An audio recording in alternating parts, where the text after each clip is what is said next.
Town স্কুলের সঙ্গে mission স্কুলের ফুটবল ম্যাচ, কাপ ফাইনাল শহরের মধ্যে বেশ একটু সাড়া পড়ে গেছে। এই দুই স্কুলের ছেলেদের মধ্যে চিরকালের রেষারেষি।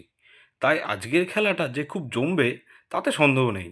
5টা থেকে খেলা আরম্ভ হবে, কিন্তু 4টে বাজতে না বাজতেই মাঠে লোক জমতে আরম্ভ করেছে। দুই স্কুলের ছেলেরা মাঠের দুধারে কাতার দিয়ে দাঁড়িয়েছে, কিন্তু দুপক্ষের খেলোয়াড়দের এখনও মাঠে দেখা যায়নি। তারা রণসজ্জায় সজ্জিত হচ্ছে। খেলার মাঠ থেকে কিছু দূরে একটা বটগাছের তলায় টাউন স্কুলের ছেলেরা তৈরি হচ্ছিল। গিরিন তাদের ক্যাপ্টেন। সে হাফ প্যান্টের উপর কোমরবন্ধ বাঁধতে বাঁধতে বলল, আর 15 মিনিট বাকি, এখনও সমরেশ ফিরল না। আজ সর্বনাশ হলো দেখছি।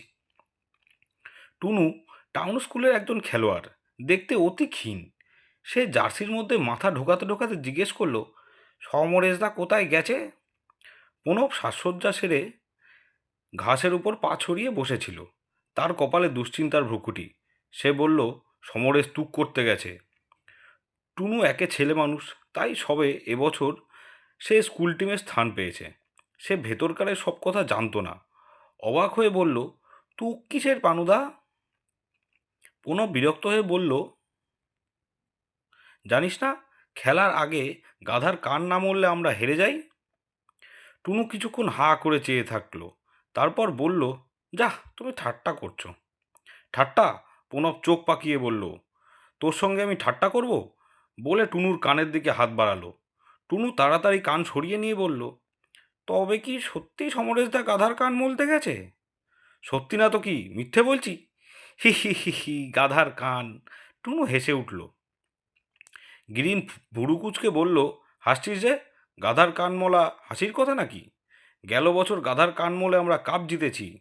তার আগের বছর গাধা পাওয়া গেল না। এই সময় হন্তদন্ত সমরেশ এসে উপস্থিত হলো।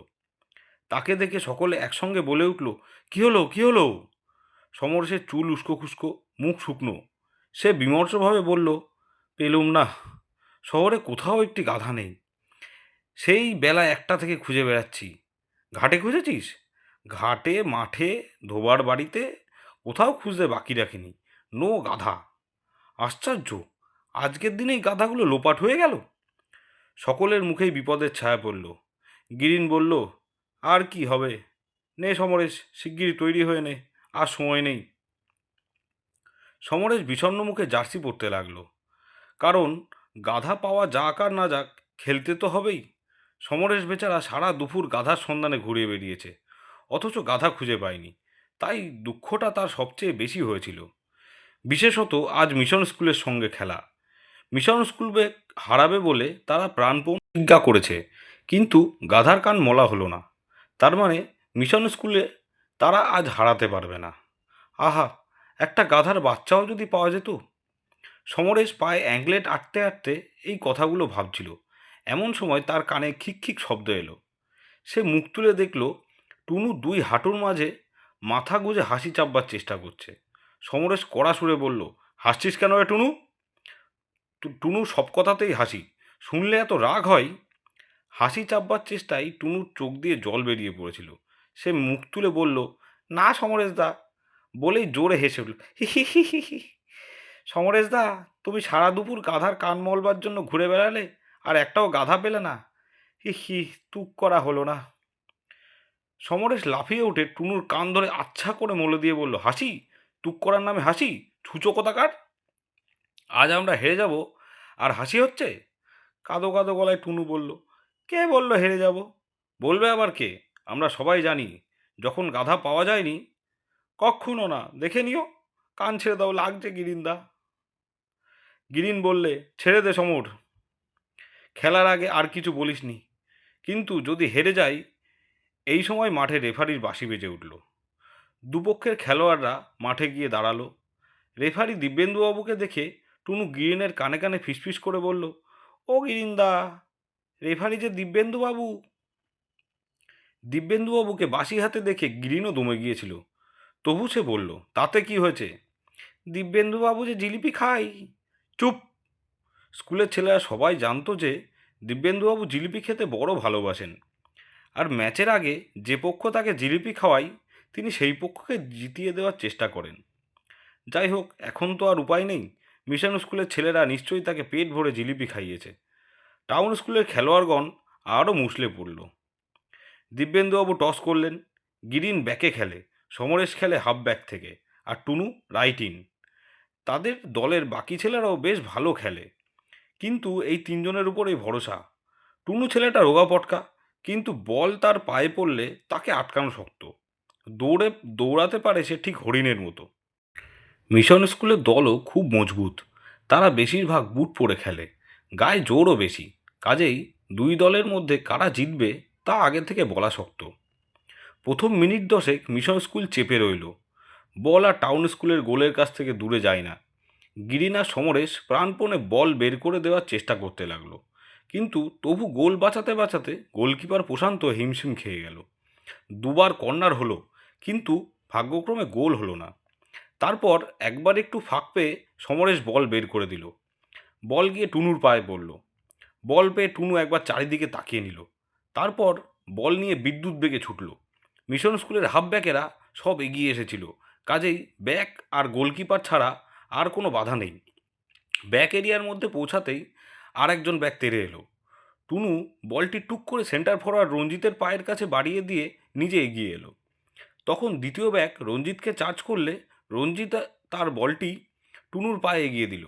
সামনে আর ব্যাক কেউ নেই, শুধু গোলকিপার। টুনু বল নিয়ে তীরের মতো গোলের পানে দৌড়ালো, কিন্তু বল গোলে শট করার আগেই দুজন ব্যাক পেছন থেকে দৈত্যর মতো হুড়মুড় করে টুনুর ঘাড়ে এসে পড়ল।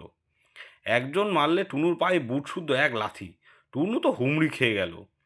অমনি দ্বিতীয় ব্যাক বল কিক করে বার করে দিল। দিব্যেন্দুবাবুর বাঁশি বাজলো। টুনু গড়াতে গড়াতে বসে ভাবল, নিশ্চয় দিব্যেন্দুবাবু ফাউল দিয়েছেন, পেনাল্টি। কিন্তু হাই, দিব্যেন্দুবাবু পেনাল্টি দিলেন না। উল্টে টাউন স্কুলের বিরুদ্ধে অফসাইড দিলেন। রঞ্জিত নাকি অফসাইডে ছিল। আবার খেলা চলতে লাগলো। টুনুর ডান পায়ের বুড়ো আঙুলে বিষম লেগেছে। সে ন্যাংচাতে ন্যাংচাতে গিয়ে গিরিনকে বলল, দেখলে গিরিনদা, দিব্যেন্দুবাবু জিলিপি। গিরিন বললে, এখন ওসব কথা নয়, নিজের জায়গায় যা। দিব্যেন্দুবাবু যা খুশি করুন, আজ তোকে গোল দিতেই হবে, মনে থাকে যেন। ছলছল চোখে টুনু বলল, কিন্তু আমার বুড়ো আঙুলটা ভেঙে গেছে যে। গিরিন বলল, তা যাক, কিন্তু গোল দেওয়া চাই। টুনু খোঁড়াতে খোঁড়াতে নিজের জায়গায় গিয়ে দাঁড়ালো। খেলা তখন বেশ জোর চলছে। একবার এদল গোলের কাছে বল নিয়ে যাচ্ছে, একবার ওদল নিয়ে যাচ্ছে। ক্রমে হাফ টাইমের সময় এগিয়ে আসতে লাগলো। আর 5 মিনিট বাকি। টুনু আরও দুবার বল পেল, কিন্তু বেচারার পায়ে বেজায় ব্যথা। সে বেশি দৌড়াতে পারলে না। বল আর একজনকে পাস করে দিয়ে চুপ করে দাঁড়িয়ে রইল। তারপর হঠাৎ মিশন স্কুল একটা গোল দিল। তাদের 5জন ফরওয়ার্ড একসঙ্গে বল নিয়ে গোলের মধ্যে ঢুকে গেল। তাদের কেউ আটকাতে পারল না। গোল! আবার খেলা আরম্ভ হলো, কিন্তু গোল দিয়ে মিশন স্কুলের উৎসাহ 10 গুণ বেড়ে গিয়েছিল। তারা দুর্দান্তভাবে খেলতে লাগলো। আবার গোল হয়, কিন্তু গোল হওয়ার আগেই হাফ টাইমের বাঁশি বাজলো। হাফ টাইম হলে গিরিন এসে বলল, টুনু, তোর পায়ে কী হয়েছে দেখি। খেলোয়াড়রা মাঠের মাঝখানে গোল হয়ে বসেছিল। কেউ বরফ খাচ্ছিল, কেউ লেবু চুষছিল। টুনু আঙুলে বরফ চেপে বসেছিল। আস্তে আস্তে পা বার করে দিল। কই, কী হয়েছে বলে গিরিন আঙুল ধরে টান দিল। ও গিরিনদা, বড্ড লাগছে, আঙুলের মাথাটা একেবারে মটকে গেছে। ও কিছু নাই, এই দেখ আমার কি হয়েছে। টুনু দেখল গিরিনের হাঁটুর নিচে ঠিক কদবেলের মতো ফুলে উঠেছে। সে বলল, উফ, খুব ব্যথা করছে বলো। দূর, খেলার সময় কি আর ওসব মনে থাকে। তারপর টুনুর পাশে বসে তার গলা জড়িয়ে ধরে গিরিন বলল, টুনু, আজ তুই ভরসা। এক গোলে হেরে আছিস, সে কিছুই নয়। তুই যদি চেষ্টা করিস তাহলে 3টে গোল দিতে পারিস। টুনুর বুক ফুলে উঠল। সে বলল, পারবো, কিন্তু পায়ের ব্যথায় যে দৌড়াতে পারছি না। পায়ের ব্যথা ভুলে যা, শুধু মনে রাখ আজ আমাদের জিততেই হবে। উৎসাহে ও উত্তেজনায় টুনুর গলা কেঁপে গেল। সে শুধু বলল, আচ্ছা। হাফ টাইমের পর আবার খেলা শুরু হলো। এবার খেলা শুরু হতে না হতেই টুনুর পায়ে বল গেল। পায়ের ব্যথা ভুলে টুনু বল নিয়ে দৌড়ালো। এবার আর প্রতিজ্ঞা, সে গোল দেবেই। দুজন হাফ ব্যাক টুনুকে আক্রমণ করলো। তাদের পাশ কাটিয়ে বল নিয়ে আবার দৌড়ালো। সামনে দুজন হুমদো ব্যাক। টুনু কি করে, ব্যাগ দুজনের মাথার উপর দিয়ে বল তুলে দিয়ে আবার ছুটল। বলটা পড়েছিল ঠিক গোলকিপার আর টুনুর মাঝামাঝি। দুজনেই বল ধরবার জন্য ছুটে গেল। দুজনের মধ্যে লাগলো ভীষণ ঠোকাঠুকি। টুনু বেচারি উল্টে পড়ে গেল। বলটা কিন্তু গড়াতে গড়াতে গিয়ে গোলে ঢুকলো। গোল, গোল! দর্শকের এক অংশ বিরাট চিৎকার করে উঠল। অন্য অংশ চুপ করে রইল। কিন্তু এবার আর অফসাইড বলবার জো নেই। টুনু একলা গোল দিয়েছে। দিব্যেন্দুবাবু গোল দিলেন। টুনু এই ফাঁকে গিরিনকে গিয়ে বলে এলো, গিরিনদা, আঙুল ঠিক হয়ে গেছে। গিরিন তাকে জড়িয়ে ধরে বলল, সে কি রে, কি করে ঠিক হলো? ওই যে গোলকিপারের সঙ্গে ধাক্কা লাগলো, ব্যাস ঠিক হয়ে গেছে। এবার ঝড়ের মতো খেলা আরম্ভ হলো। মিশন স্কুলের ছেলেরাও ভালো খেলোয়াড়। তারা প্রাণপণে খেলতে লাগলো। তাদের একটা দোষ, হারবার উপক্রম হলেই তারা মারামারি করে খেলতে আরম্ভ করে। কিন্তু মারামারি করে তারা বিশেষ সুবিধা করতে পারে না। কারণ টাউন স্কুলের ছেলেরা এমনভাবে খেলে যে গায়ে গা ঠেকে না। তাদের মারতে গেলে তারা পিছলে বেরিয়ে যায়। ফলে যারা মারতে যায় তাদেরই অসুবিধা হয় বেশি। মারতে পারে না, অথচ খেলা খারাপ হয়ে যায়। টুনু এবার অদ্ভুত খেলা খেলতে আরম্ভ করলো। তাকে 5জন লোক ঘিরে থাকে, তবু আটকাতে পারে না। একে তো তার ছোট্ট শরীর, তার উপর তীরের মতো ছুটতে পারে। তাই তাকে আটকাতে গেলেই সে পাকাল মাছের মতো পিছলে যায়। তার খেলা দেখে মিশন স্কুলের ছেলেরা কেমন ভ্যাবাচাকা খেয়ে গেল। এইটুকু ছেলে, এ কি আশ্চর্য খেলা! দেখতে দেখতে টুনু আর একবার বল নিয়ে দৌড়ালো। এবার ব্যাগ দুজন এমনভাবে তার সামনে দাঁড়ালো যে একজনকে কাটিয়ে বেরোতে গেলেই আর একজনের সামনে এসে পড়ে। টুনু বলটি চট করে রঞ্জিতকে পাস করে দিল। রঞ্জিতের দিকে কারো নজর ছিল না, সবাই টুনুকে নিয়ে ব্যস্ত। রঞ্জিত কয়েক পা এগিয়ে গিয়ে গোলের কোণ ঘেঁষে বল মারল। গোলকিপার শুয়ে পড়ল বল ধরার চেষ্টা করে, কিন্তু ধরতে পারল না। শব্দ উঠল, গোল, গোল! দ্বিতীয় গোলের পর মিশন স্কুল একেবারে দমে গেল। গোল খেয়ে যারা দমে যায় তারা আর জিততে পারে না। তাদেরও তাই হলো। টুনু আরও একটা দুটো বল ঢুকে দিল। খেলা যখন শেষ হলো তখন টাউন স্কুল দিয়েছে 4 গোল আর মিশন স্কুল মোটে 1 গোল। খেলার পর ছেলেরা এক জায়গায় জটলা করছিল। হঠাৎ শানু বলে উঠল, আচ্ছা, আমরা আজ জিতলুম কি করে? গাধার কান তো মলা হয়নি। সকলে ওর মুখের দিকে তাকাতে লাগলো।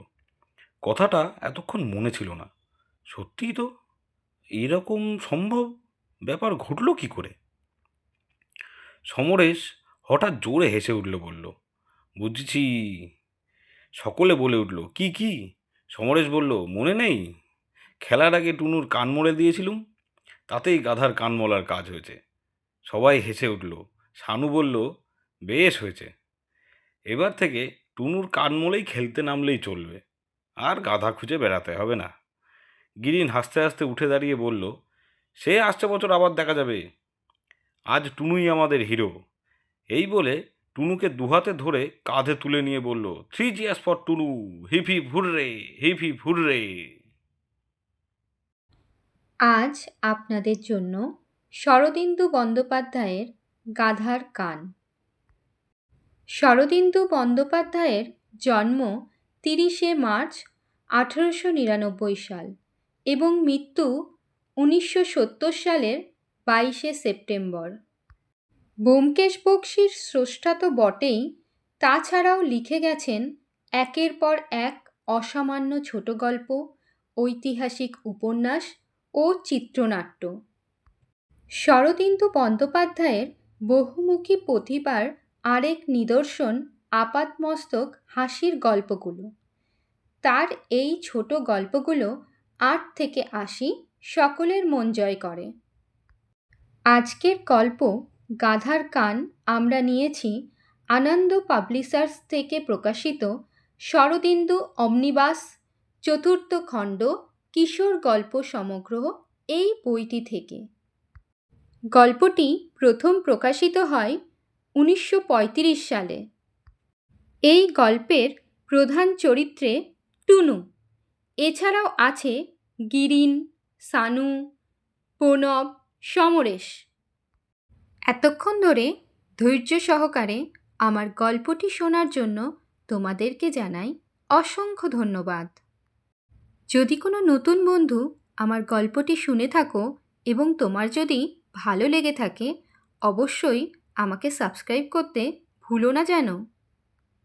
আর যারা আমার পুরনো বন্ধু, সব সময় আমার পাশে থেকে আমাকে ভালোবাসা দিয়ে যাও, তারা অবশ্যই লাইক, কমেন্ট এবং বন্ধুদের সঙ্গে শেয়ার করে দিও। আমার আজকের গল্পটি কেমন লাগলো অবশ্যই কমেন্টের মাধ্যমে জানিও। তোমাদের সবাইকে গল্প বলে একটু আনন্দ দেওয়ার জন্যই আমার এই ছোট্ট প্রচেষ্টা। বন্ধুরা, তোমরা যদি অন্য কোনো নতুন গল্প শুনতে চাও, সেটাও কিন্তু আমাকে কমেন্টের মাধ্যমে জানিয়ে দিও। বন্ধুরা, তোমরা সব সময় ভালো থেকো, সুস্থ থেকো, সব সময় হাসি খুশি থেকো, আর সব সময় আমার পাশে থেকে এভাবেই আমাকে ভালোবাসা দিও।